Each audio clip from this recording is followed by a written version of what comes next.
Jornal, a Eletricidade de Moçambique diz que as armas e granadas encontradas na central de Mavusa, em Manica, podem ter sido guardadas durante a Guerra dos 16 anos. O material foi descoberto pela polícia esta semana e apresentado ontem à imprensa.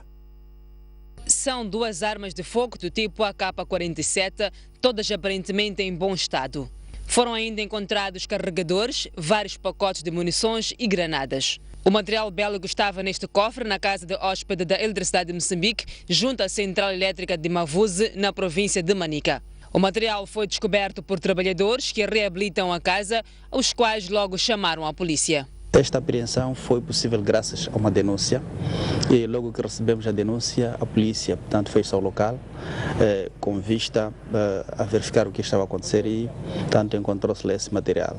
Neste momento está-se a fazer um trabalho com vista a aferir-se a origem ou a proveniência deste material bélico que foi, portanto, apreendido. A Eletricidade de Moçambique suspeita que o equipamento militar terá ido parar a casa durante a Guerra dos 16 anos. No ano de 1980, no dia 13 de maio, então foi quando houve de fato um grande assalto à central, um ataque que culminou com a destruição da central na ordem de 80%, digamos assim.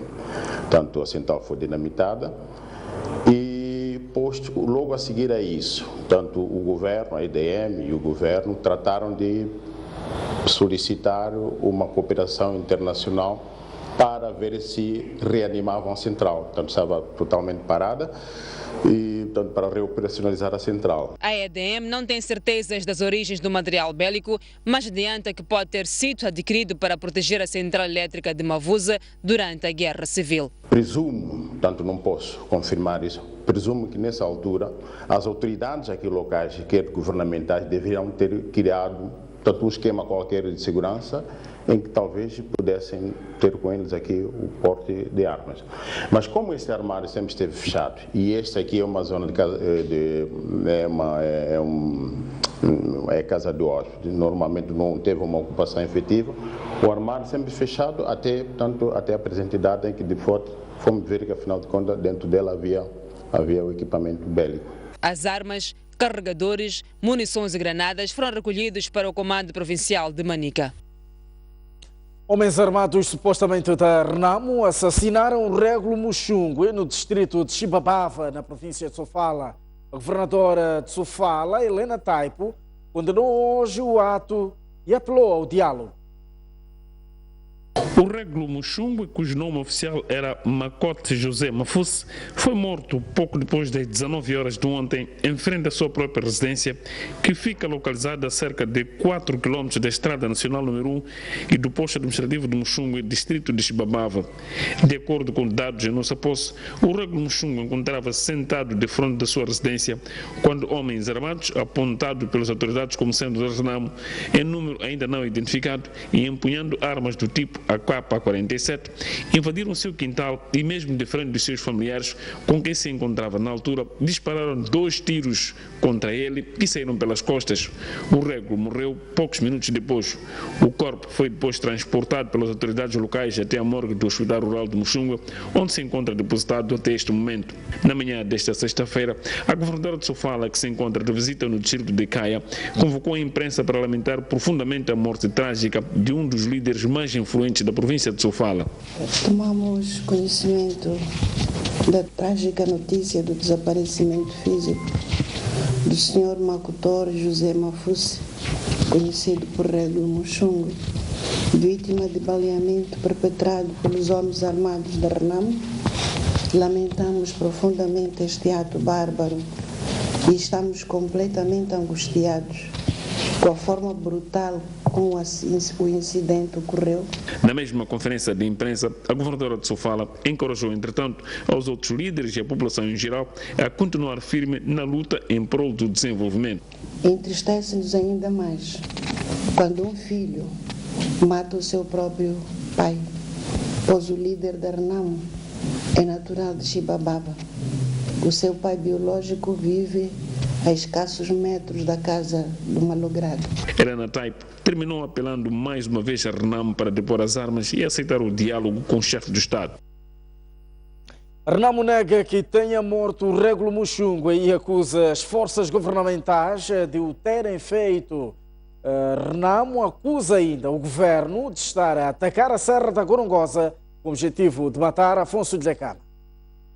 A Renamo diz que as palavras de Helena Taipo não fazem sentido e responsabiliza as forças de defesa e segurança pela morte do Régulo Muxungue. A governadora de Sofala estava a insinuar assassinato de um líder comunitário que eles próprios já mataram para justificarem o assassinato à figura do pai do presidente Afonso Dhlakama. Ela esteve ontem a apelar aos líderes comunitários porque se entendem com o Dhlakama. Como é que os mesmos líderes comunitários que têm relações com o Dhlakama vão ser abatidos por membros da Renamo? Segundo, a família Dhlakama não tem casa na Vila do Muxungue. Se a pessoa for assassinada em casa dele na Vila do Muxungue, são elementos da Renamo. Que brincadeiras são essas? Ainda na conferência de imprensa, Muxanga disse que as forças governamentais estão a bombardear a Serra da Gorongosa com o objetivo de matar o seu líder. Os ataques estão a ter lugar neste momento na Serra de Gorongosa, onde se encontra o presidente Afonso Dhlakama. Estes ataques que estão a ser feitos de forma generalizada à Serra da Gorongosa, através da artilharia pesada, que está a lançar obuses de B-11 em todas as direções, visam irritar a Renamo, de forma que esta também responda com ofensivas militares em todo o território nacional, incluindo a capital do país, Maputo, de modo a declarar-se o fracasso das negociações, uma estratégia inconcebível, pois o povo espera que as negociações que estão a ter lugar tragam resultados palpáveis, não se percebendo o porquê desta atitude do governo da Frelimo. O governo e a Renamo continuam sem consensos sobre a governação das 6 províncias reivindicadas por Afonso Dhlakama na mesa do diálogo político. No segundo dia das discussões sobre a matéria, as duas delegações pediram tempo para consultar as respectivas lideranças sobre as propostas avançadas pela mediação. Depois do primeiro informal encontro que tínhamos com a Comissão Conjunta e depois com ambas as delegações, ontem iniciamos formalmente a discussão sobre o primeiro ponto da agenda. A discussão continuou hoje. Algumas propostas foram levantadas, também como mediadores levantaram sugestão que agora as duas delegações têm que examinar e discutir. A Renamo tem também problema de fazer consulta, a delegação do governo o mesmo. E dessa maneira vamos a continuar amanhã às 10 horas aqui no mesmo lugar. Isso é bastante por um momento, porque significa que a discussão está a continuar num clima que o entendimento é favorável. Como mediadores, nós vamos continuar a criar as melhores condições para encontrar soluções. Só amanhã o próximo apontamento. Muito obrigado. Renamo em Cabo Delgado traça como meta para os próximos desafios eleitorais a conquista dos 5 municípios locais em 2018 e vencer as eleições legislativas e presidenciais de 2019. O partido lançou os preparativos para as eleições, convicto no sucesso do diálogo pela paz. Viva a democracia! Viva! Viva! Esta quinta-feira, membros e simpatizantes da Renamo em Cabo Delgado juntaram-se na delegação provincial do partido e a tônica da agenda era o lançamento dos preparativos para os próximos desafios eleitorais. O partido está determinado a conquistar os municípios de Pemba, Chiure, Montepuez, Mocimboa da Praia e Moeda, sendo que as bases do partido já estão ativadas para trabalhos nesse sentido. Para tirar na cabeça daqueles que não querem a democracia, que fazem vandalismo contra a democracia, para inviabilizar a participação do Partido da Renamo nas eleições, dizer não. A Renamo está preparando e vai concorrer às eleições de 2018 a 2019 para trazer a verdade, a democracia e governar esse país. A tensão político-militar inquieta o partido, mas está convicto no sucesso do encontro que se prepara entre o Presidente da República e o líder da Renamo, facto que encoraja para trabalhar com vistas às eleições de 2018 e 2019. O conflito terá solução e neste preciso momento está a decorrer um encontro para a solução desse processo e o Estado não volta a ser monopartidário, é democrático, multipartidário e de participação ativa da população. Por isso nós estamos hoje a fazer este lançamento oficial da nossa participação ativa nos próximos pleitos eleitorais. Neste encontro foram apresentados novos membros que aderiram à Renamo em Cabo Delgado e o delegado político provincial apelou para que se paute pela coesão nos trabalhos que daqui em diante serão desenvolvidos pelo partido. Foi hoje aprovada na Generalidade a lei que cria o Serviço Nacional de Intervenção ou de Investigação Criminal a contragosto das bancadas da oposição.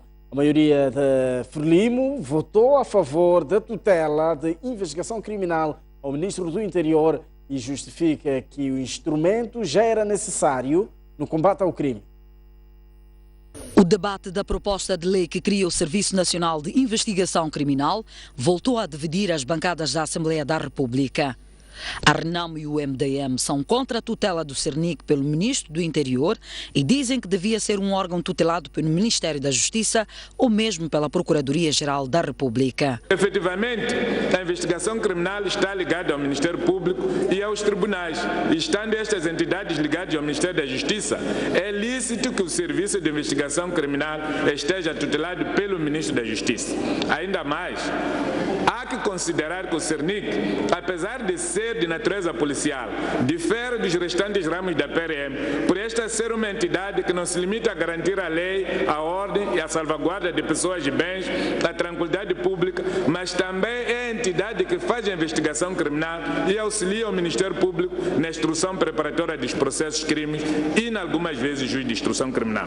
No Ministério do Interior, cumpre-se mais ordem em detrimento da lei, o que é nocivo ao cumprimento cabal das atribuições de uma entidade como é o Cernic. Impõe-se um serviço de investigação com competências para uma performance mais autônoma e independente, mais isenta e imunes às interferências políticas e uma cadeia de comando mais simplificada e mais objetiva.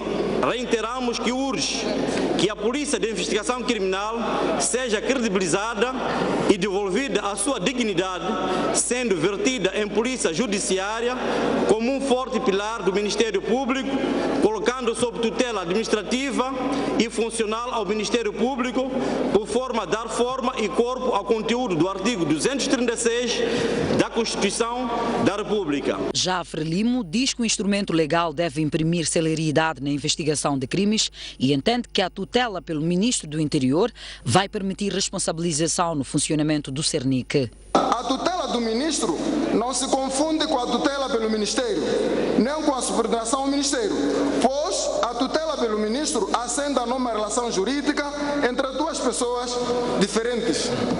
Esperamos que com a aprovação desta lei haja maior celeridade na investigação e esclarecimento dos crimes, matéria que hoje tanto preocupa a nossa sociedade.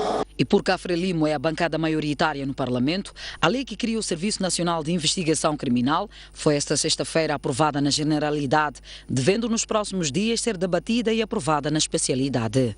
Em vosso nome e em nome do povo que representais, declaro aprovada na Generalidade a proposta de lei que cria o Serviço Nacional de Investigação Criminal.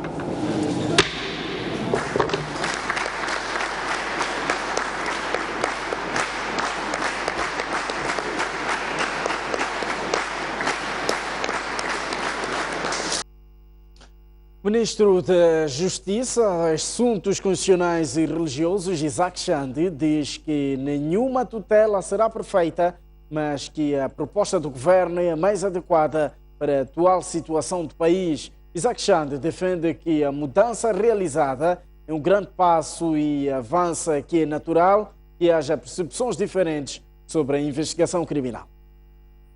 Naturalmente que a concessão da autonomia administrativa ao CERNIC representa já um passo nas reformas que se pretendem introduzir para que este serviço seja mais efetivo, possa produzir os resultados que todos nós almejamos.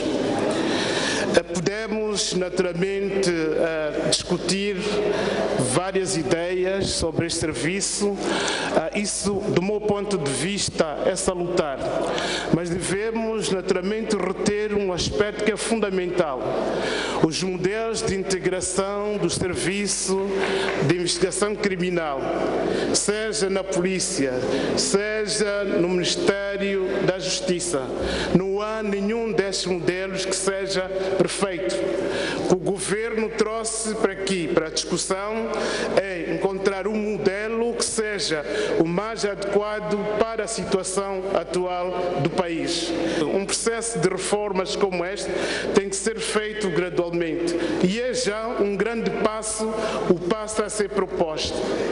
E por isso nós consideramos que este modelo é um modelo que se ajusta à situação atual.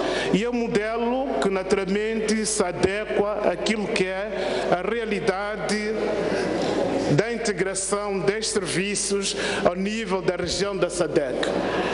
Portanto, é uma matéria que reconheço de alguma complexidade, tem uma base filosófica forte, por isso é natural que haja diferenças no entendimento e na maneira de nós procedermos à integração. O governo retirou a taxa do IVA e dispensão no scanner para reduzir os custos de importação do trigo. A medida visa manter o preço do pão, pelo menos até março de 2017. Entretanto, o Executivo avisa que o trigo bonificado só será vendido às padarias que fabricam o pão para as classes de renda baixa. Estamos a trabalhar afincadamente para ir ver outros custos onde possamos agir. O março é um horizonte temporal mais que suficiente para ver o comportamento das variáveis macro. Nós temos 80% de garantia que o trigo que vai chegar vai ser o trigo que o governo vai poder determinar. Estamos a trabalhar com os nossos parceiros para ver se conseguimos doação de trigo. Estamos a trabalhar para ver se conseguimos condições mais favoráveis de compra.